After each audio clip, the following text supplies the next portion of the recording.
ساتھ عافیہ کی آخری گفتگو سنا کے جا رہی ہوں، 5 منٹ میں نہیں، 2 منٹ کی. عافیہ نے اپنا ایک خواب سنایا امی سے اس نے کہا یہ آخری فون کال ہے جو ہمارے عافیہ سے ہوئی ہے، اس کے بعد عافیہ سے ہماری بات نہیں ہوئی ہے. اس نے یہ کہا کہ امی جان، میں نے نبی کریم صلی اللہ علیہ وسلم کو اپنے خواب میں دیکھا رات کو. تو آپ صلی اللہ علیہ وسلم جب تشریف لائے تو میں نے پوچھا کہ یا رسول اللہ میرا یہ امتحان کب تک چلے گا؟ تو آپ صلی اللہ علیہ وسلم مسکرا دیے اور انہوں نے میرے سر پہ ہاتھ پھیرا اور انہوں نے کہا بیٹی تمہارا امتحان نہیں ہے، یہ تمہارا تو کب کا ختم ہو گیا. تو عافیہ کہہ رہی ہے میں نے ایک دم سے پوچھا کہ یا رسول اللہ پھر میں یہاں کیوں بند ہوں صلی اللہ علیہ وسلم. تو آپ صلی اللہ علیہ وسلم کی آنکھیں نم ہو گئی، ان کے آنسو تھے آنکھوں میں اور آہستہ سے بولے، اور عافیہ رونے لگی تھی اس وقت اور بولی میں نے کیوں یہ سوال کر لیا.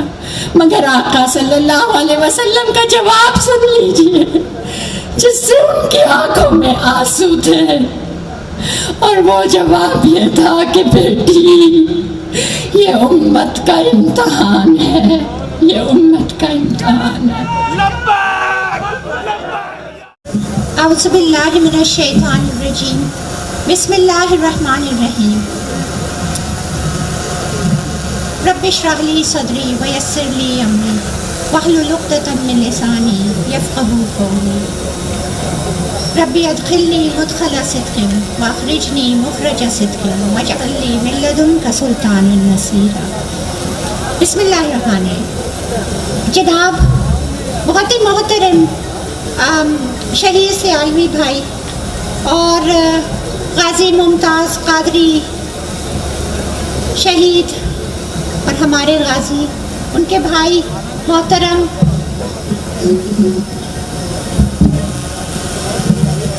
اور جناب نوجوانان اسلام اور پاکستان کشمیر، السلام علیکم. میں آج بہت مشہور ہوں آپ لوگوں کی، اور مجھے یہ بھی اندازہ ہے کہ آپ لوگ بہت دیر سے یہاں بیٹھے ہیں اور ٹھنڈ بھی زیادہ ہوتی جا رہی ہے، اور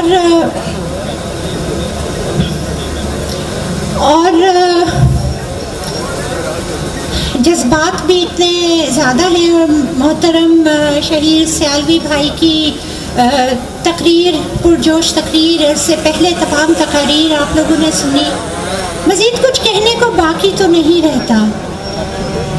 میں صرف ایک چیز کہوں گی کہ سورہ توبہ کی 24ویں آیت ہے جس کا مفہوم کچھ اس طرح سے ہے. میں نے نکالا تھا لیکن وہ پتہ نہیں اسی وقت فون جو ہے وہ بلیک آؤٹ ہو گیا کہ میں وہی پڑھ کے سنا دوں گی، لیکن اس کا مفہوم کچھ اسی طرح سے ہے کہ اپنے والدین، اپنی اولاد، اپنے بھائی، اپنی بہن، اپنے خاندان، اپنے مال، اپنے گھر جن میں تم رہتے ہو تمہیں پیارے ہیں، اور وہ تجارت جو تم کرتے ہو جس کے کھو جانے کا خوف ہوتا ہے، اگر اس سب سے زیادہ پیارا اللہ اور رسول نہیں ہے تو پھر تیار ہو جاؤ اس عظیم عذاب کے، اور ہدایت سے تم محروم ہو جاؤ گے. جب تک ہمیں ان چیزوں سے پیارے اپنے اللہ اور اس کے نبی صلی اللہ علیہ وسلم نہیں ہے تو ہمارا ایمان بھی کامل نہیں ہو سکتا. خدا شاہد ہے کہ کامل میرا ایمان ہو نہیں سکتا. نہ مر مٹوں جب خواجہ یثرب کی عزت پر. ہاں، میں نے اخبار میں خبر پڑھی کہ خادم رضوی صاحب یہ چاہتے ہیں کہ فرانس کے سفیر کو بھیج دیا جائے. ان کے لیے یہ کہنا بہت آسان ہے، مگر ان کو یہ احساس نہیں ہے کہ پاکستان اقتصادی مشکلوں میں ہے and the economic fallback that you will have by doing this will be very bad. یہ ایک تبصرہ تھا اخبار میں, انگلش کا اخبار تھا. اس وقت میری یہ آیت ایک دم سے گونجی تھی اور میرا دل لرز اٹھا تھا کہ یا اللہ ہم خاموش کیوں بیٹھے ہیں. اللہ تعالیٰ تو کہتا ہے وہ تجارت جو تمہیں پیاری ہے, جس کے کھو جانے کا تمہیں خوف ہے, اگر اس سے زیادہ عزیز تمہیں میرا رسول, تمہیں اللہ اور اس کا رسول نہیں, تو عذاب کے لیے تیار ہو جائے. ایمان تو ہے ہی نہیں, ہدایت, محروم ہدایت سے. یہ سورہ توبہ کی 24ویں آیت ہے, یہ اس کا مفہوم ہے, یہ اللہ کا فرمان ہے. میں عافیہ میری بہن ہے, وہ حافظ قرآن, مفسر قرآن, اس کو قرآن ایسے حفظ تھا کہ ایک چیز میں کہوں گی اس طرح کا مفہوم تھا, کہیں وہ پورے سے آپ کو سباق کے ساتھ بتا دے گی کس کس جگہ قرآن میں یہ مفہوم آیا ہے اور کس انداز میں آیا ہے اور کیوں آیا ہے. افسوس کی بات کہ میں تو دنیاوی تعلیم میں, ڈاکٹرز, وہ بھی اس نے بھی دنیاوی تعلیم حاصل کی, لیکن اس نے کبھی قرآن کو نہیں چھوڑا. میں نے تو اب سمجھنے کی کوشش کی ہے. میں تو اس کی بہن کی وجہ سے آج آپ لوگ میری عزت کر رہے ہیں کہ میں اس کی بہن ہوں, لیکن کہاں وہ اور کہاں میں سب سے کہتی ہوں مجھے دیکھ کر عافیہ کو جج نہ کریں. وہ ایک بہت عظیم انسان تھی, اس کو تو 86 سال کی سزا ملی اور عدالت میں شیم شیم کے نعرے ہو رہے تھے. تو اس نے کیا کہا؟ اس نے کہا کہ میرے نام پہ there should be no violence in my name. لیکن خادم رضوی صاحب نے تو اپنی جان دے دی ناموس رسالت پر, لیکن ہم خاموش. ہمارا ایمان کہاں ہے؟ ہم کیوں خاموش ہیں؟ ہم سفارت کی بات کرتے ہیں, سفارتی تعلقات کی بات کرتے ہیں, سفیر کو واپس بھیجنا. میں نے جتنا عافیہ کے اس میں کانسٹیٹیوشن پڑھا ہے, اس میں کہیں آپ کو پارلیمنٹ کی اجازت نہیں لینی اس چیز کے لیے. بہرحال یہ سب باتیں بھی الگ ہیں, میں کسی کو جج کرنے کے لیے یہاں نہیں آئی. مگر ایک بات میں آپ کو ضرور بتانا چاہتی ہوں, اور وہ یہ کہ انڈیا کی ایک خاتون تھی, ایک بہت ہی چھوٹے لیول کی ایمبیسی میں کام کرتی تھی, دیورانی خوبے راج, اس طرح کا نام تھا اس کا, گوبے راج یا کھوبے راج, دیورانی. تو یہ دیورانی صاحبہ نے اپنی نوکرانی کے اوپر ظلم کیے. نوکرانی نے جا کے وہاں شکایت کر دی اور اس کو اس ظلم و ستم کے اس میں گرفتار کر لیا گیا. اس کو گرفتار کیا, اور جیسا کہ وہاں وہ گرفتار کر کے ہر جو گورا نہیں ہے, وہ چاہے بلیک ہو, چاہے ہسپانوی ہو, چاہے براؤن ہو, تو اس کو وہ اسٹرپ سرچنگ کرتے ہیں, اس عورت کو برہنہ سرچ کرتے ہیں. اس کے ساتھ بھی ایسا ہی کیا. آپ سوچیں کہ روزانہ آپ کی بہن عافیہ کے ساتھ بھی یہ ہو رہا ہے. انڈیا کی پوری مشینری حرکت میں آ گئی. ہماری ایک عورت, ایک نوکرانی ہی صحیح, ایک نوکرانی کی بھی عزت ہمارے لیے بڑی ہے. منموہن سنگھ تھے اس وقت, اور انہوں نے فوراً اسی وقت یہ خبر ملتے ہی احتجاج کیا, سفیر کو بلایا, اس سے اس کی ڈپلومیٹک امیونٹی کا کارڈ ہوتا ہے سفارتکاروں کے پاس, کہ جس سے کہ وہ کوئی جرم کریں یا کچھ کریں تو ان کے اوپر کوئی مقدمہ نہیں کر سکتے. وہ کارڈ اس سے لیا فوراً, اور کیا کیا؟ سیکیورٹی. اب امریکن ایمبیسی کے باہر ہماری آپ نے دیکھی ڈپلومیٹک انکلیو میں سیکیورٹی کا عالم, رائٹ؟ پوری سیکیورٹی ہٹا دی, پوری سیکیورٹی ہٹا دی. 3 دن کے اندر دیورانی کہاں تھی؟ انڈیا میں. اور سفیر کہاں تھے؟ امریکہ میں. ایک دن بھی سیکیورٹی ہٹا دیں تو وہ انڈیا میں رہیں گے؟ پاکستان میں سیکیورٹی ہٹا دیں فرانس کی ایمبیسی سے, کیا ہوگا؟ آپ کا مطالبہ پورا ہو جائے گا.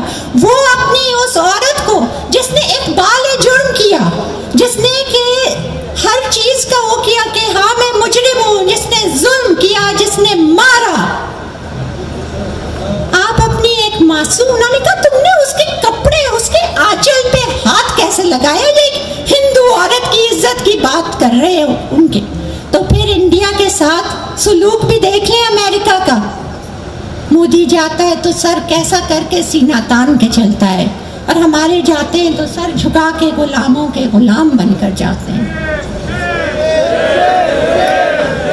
کیا عافیہ کے لیے نہیں کر سکتے تھے کہ تم نے کیسے اس کو بڑھنا کر کے کلام پاک اس کے قدموں پہ ڈالا، کلام پاک کہ وہ راکھ ڈالے، اور کہا ان کے اوپر سے چلو ورنہ تمہیں کپڑے نہیں دیں گے. عدالت میں پیشی سے پہلے یہ ہر میڈیا چینل پہ چلی تھی نیوز، یہ ہر جگہ یہ آیا. لیکن پاکستان کے سربراہان نے کیا کیا؟ عافیہ نے عدالت میں خود یہ کہا کہ انہوں نے میرے ساتھ یہ ظلم کیا ہے، اور یہ جج رچرڈ برمن کے حکم کے اوپر کیا جو اس نے کہا کہ یوز آف فورس استعمال کیا جائے. تو جج کے سامنے اس نے یہ کہا کہ آپ نے یہ کیا. اس نے اپنا نقاب اتار کے اپنے دانت دکھائے، اپنا منہ دکھایا، اپنے ہاتھ دکھائے، زخموں سے لہو لہان کہ اتنا مارا ہے کہ تم چلو کلام پاک کے اوپر. اس نے وہی عدالت میں یہ کہا کہ میں کیسے چلوں، میں یہ کلام میرے اللہ کا کلام ہے، اور یہ میرے آقا دو جہاں صلی اللہ علیہ وسلم کے سینے پر اترا تھا. میں کیسے چل دوں اپنے آقا کے سینے کے اوپر؟ میں یہ کیسے کر سکتی ہوں؟ یہ کیا ہے؟ اور اس نے سوال کیا تھا، اس نے سوال کیا تھا کہ کیا دنیا میں کوئی مسلمان باقی نہیں ہے؟ کیا دنیا میں کوئی مسلمان باقی نہیں ہے کہ وہ یہ تو رکوا دے میری رہائی؟ تو بہت دور کی بات ہے. کوئی ہے؟ کوئی بولا؟ کوئی اٹھا؟ میرے بھائیوں، آپ سب یہاں ہیں، میں پوچھتی ہوں، ناموں سے رسالت پر ہم نعرے لگاتے ہیں، لیکن ہم نے کیا حق ادا کر دیا ہے؟ ہم عافیہ کے لیے باتیں تو کرتے ہیں، لیکن کیا عافیہ رہا ہو گئی ہے؟ کسی نے جان دے کر اپنے نبی کو صلی اللہ علیہ وسلم کو خوش کیا، تو کسی نے زندان میں بند ہو کر ظلم و ستم سہے. یہ ہیں جن کے دم سے اسلام زندہ ہے، جن کے دم سے ایمان زندہ ہے. ہم آزاد ہیں کہنے کو، لیکن ہم میرے خیال سے ہم زندان میں ہیں. وہ آزاد ہے، اس کی روح آزاد ہے، وہ اپنے اندھیری کال کوٹری میں ہوتی ہے. یہ میں آپ کو ایک بات بتا دوں، آپ خبریں سنتے ہیں کہ عافیہ نے مرسی پیٹیشن سائن کر دی ہے. عافیہ نے کوئی مرسی پیٹیشن نہیں سائن کی ہے، یہ جھوٹ ہے. مرسی پیٹیشن کا مطلب یہ ہوتا ہے خدا کا واسطہ میرے سے اب برداشت نہیں ہو رہا، مجھے معاف کر دیجئے، میں نے جرم کیا ہے، مجھے ایک سیکنڈ چانس دے دیجئے. عافیہ نے کبھی اقبال جرم نہیں کیا ہے، اور نہ اس کے کسی فیملی ممبر نے کیا ہے، نہ اس کے تفسد سے اس کے کسی وکیل نے کیا ہے. عافیہ نے جو پیٹیشن سائن کی ہے وہ کمیوٹیشن آف سینٹنس کی پیٹیشن ہے. اس کو یہ کہتے ہیں کہ میرے ساتھ زیادتی ہوئی ہے، آپ میرے کیس کو ریویو کریں اور اس کو اور خارج کر دیں مقدمے کو. تو یہ ذرا سی کلیریفیکیشن کرنا چاہ رہی تھی. دوسری چیز یہ کہ ہماری، دیکھیں میرے بھائیوں، کوئی مر جاتا ہے نا، جب دنیا سے رخصت ہوتا ہے کچھ دن کے بعد ایک قدرتی چیز ہے، صبر آ جاتا ہے. لیکن جب کوئی کھویا ہوا ہوتا ہے یا کسی اپنے پیارے سے آپ رابطے میں نہیں آ سکتے اور آپ کو یہ پتہ ہے کہ وہ برے حال میں ہے، تو روز جیتے ہیں اور روز مرتے ہیں، اس کا صبر نہیں ہوتا. موت موت پکارتے ہیں اور موت نہیں ہوتی. روز رات کو مرتے ہیں اور روز صبح کو جیتے ہیں، ہنستے بھی ہیں، مسکراتے بھی ہیں، لیکن کسی کو نہیں پتا دل پہ کیا گزرتی ہے. کوئی پوچھتا بھی نہیں کہ کیا گزر رہی ہے. امریکہ کا جو یار ہے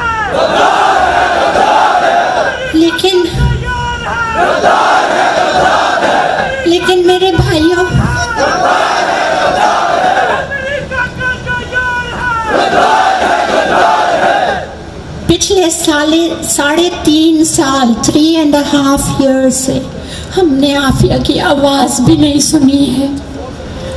میرے بھائی روز جاتے ہیں، ہر تہوار پہ جاتے ہیں کہ تہواروں کی وہ لوگ بہت کرتے ہیں قدر، چاہے کرسمس ہو، چاہے تھینکس گیونگ ہو، چاہے عید ہو، عید الفطر ہو.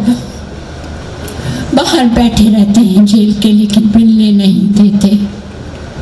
ہم فون پہ بات کرنا چاہتے ہیں، ہمیں فون پہ بات نہیں کراتے، ہمیں ویڈیو کال نہیں کراتے، جو کہ ہر قیدی کا امریکی قانون کے حساب سے حق ہے. 3.5 سال سے ہمیں کچھ بھی نہیں پتا، ہمیں کچھ بھی نہیں پتا، مگر وہ اللہ ہے، اپنے کارنامے ہیں اس کے، وہ کس وقت کس کے ساتھ کیا کرتا ہے. فون آتا ہے ہماری امی کے پاس، اور ایک آدمی انگریزی میں بات کرتا ہے. امی نے مجھے دیا کہ فوزیہ یہ کیا بات کر رہا ہے، عافیہ کا نام لے رہا ہے، اللہ خیر کرے، کیا ہو گیا؟ جیل سے بول رہا ہے. تو اس نے یہ کہا کہ میں جیل کا ایک سپاہی ہوں. عافیہ ایک خواتین کی جیل میں ہے جہاں سارے خواتین وہ ہوتے ہیں، رات کو پہرے کے لیے مرد باہر کھڑے ہوتے ہیں. اندھیری کال کوٹری میں قید تنہائی میں ہے. تو اس اندھیری کال کوٹری میں اس نے کہا کہ روزانہ روشنی ہو جاتی. تو وہ فیمیل گارڈز باہر آئی کہ پتہ نہیں یہ مسلمان کہاں سے ٹارچ لے آئی ہے اندھیرے میں. اس کے ہم نے پوری اس کی سرچ کر لیا ہے لیکن کچھ نہیں لائٹ ملتی. لیکن دیکھو روز رات کو اس کی کال کوٹری روشن ہوتی ہے، ایسی برائٹ لائٹ ہوتی ہے کہ ہم. تو اس نے کہا کہ اپنے دوست سے کہا، دونوں نے کہا کہ یار آج چلتے ہیں، آج اس مسلمان کی یہ لائٹ نکال کے ہی چھوڑتے ہیں. تو آپ کو پتہ ہے یہ گئے. اب وہ جو اسپیشل ہاؤسنگ یونٹ کارزول FMC کارزول میں ہے، وہ ایک چھوٹا سا 6x4 کا کمرہ ہے، اسی کے اندر ایک چھوٹا سا بنک ہے، اور وہیں پہ WC ہے، اور وہیں پہ ایک ہاتھ دھونے کا وہ ہے، بس کل یہ سب کچھ ہے. ایک چھوٹا سا، اچھا روشن دان بھی نہیں ہے، ایک چھوٹا سا وہ ہے جس طرح کتوں کو، ان کو آپ نے اس میں دیکھا ہوگا نا، یوں نیچے سے یوں کر کے اچھوتوں کو کھانا ڈال دیتے ہیں نا، ایک چھوٹا سا یہ ہوتا ہے، اور اتنے چھوٹے چھوٹے سلاخیں ہوتی ہیں نا، ایک چھوٹا سا. یہ ہے اسپیشل ہاؤسنگ یونٹ FMC کارزول کا، جس میں عافیہ کو بند کیا ہوا ہے. تو اس میں اس کو بند کیا ہوا، تو اس میں سے روشنی آتی، اور اتنی تیز روشنی کہ پورے آس پاس کا بھی سب روشن ہو جاتا. اس نے جب دروازہ کھولا تو کیا منظر دیکھا، یہ منظر وہ بتاتا ہے جس سے کہ میں دعوے سے کہہ سکتی ہوں کہ ہاں میری بہن عافیہ زندہ ہے، چونکہ یہ اس کے علاوہ کوئی اور نہیں ہو سکتا. اور وہ منظر یہ تھا کہ وہ بیٹھی ہوئی تھی، اس کے ہاتھ میں کتاب تھی، اور اوپر سے ایک بیم آف لائٹ آ رہی تھی چھت میں سے، اور اس کتاب میں سے وہ سارے میں پھیل رہی تھی. اور وہ اس نے کہا تھا گانا گا رہی تھی، وہ تلاوت کر رہی تھی. یہ ہے کہتی ہے 100 زبان سے قرآن کی خاموشی، لاریب ذات پاک کی سچی کتاب ہو، مجھ میں بھرے جہاں کے علوم و فنون ہے، قرآن میرا نام ہے، ام الکتاب ہوں. اور اس نے کہا کہ میں ایمان لے آیا ہوں، and I am now a Muslim, but I believe in the Allah that Afia worships. I'm sorry to say I cannot be called a Muslim, that you people are silent for Afia Siddiqui. اس نے کہا میں مسلمان ہو گیا، لیکن میں اپنے آپ کو مسلمان نہیں کہوں گا، چونکہ تم مسلمان جو ہیں وہ اتنے بے غیرت ہیں کہ وہ مسلمان کہنے کے قابل نہیں. میں اس اللہ پہ ایمان لایا ہوں جس کی آپ یہ عبادت کرتی ہے، آپ پتہ نہیں کس اللہ کو جانتے ہیں. تو میرے بھائیوں، میں آپ کا زیادہ ٹائم نہیں لوں گی. میں آپ لوگوں کی بہت مشکور ہوں کہ آپ نے مجھے سنا. میں آپ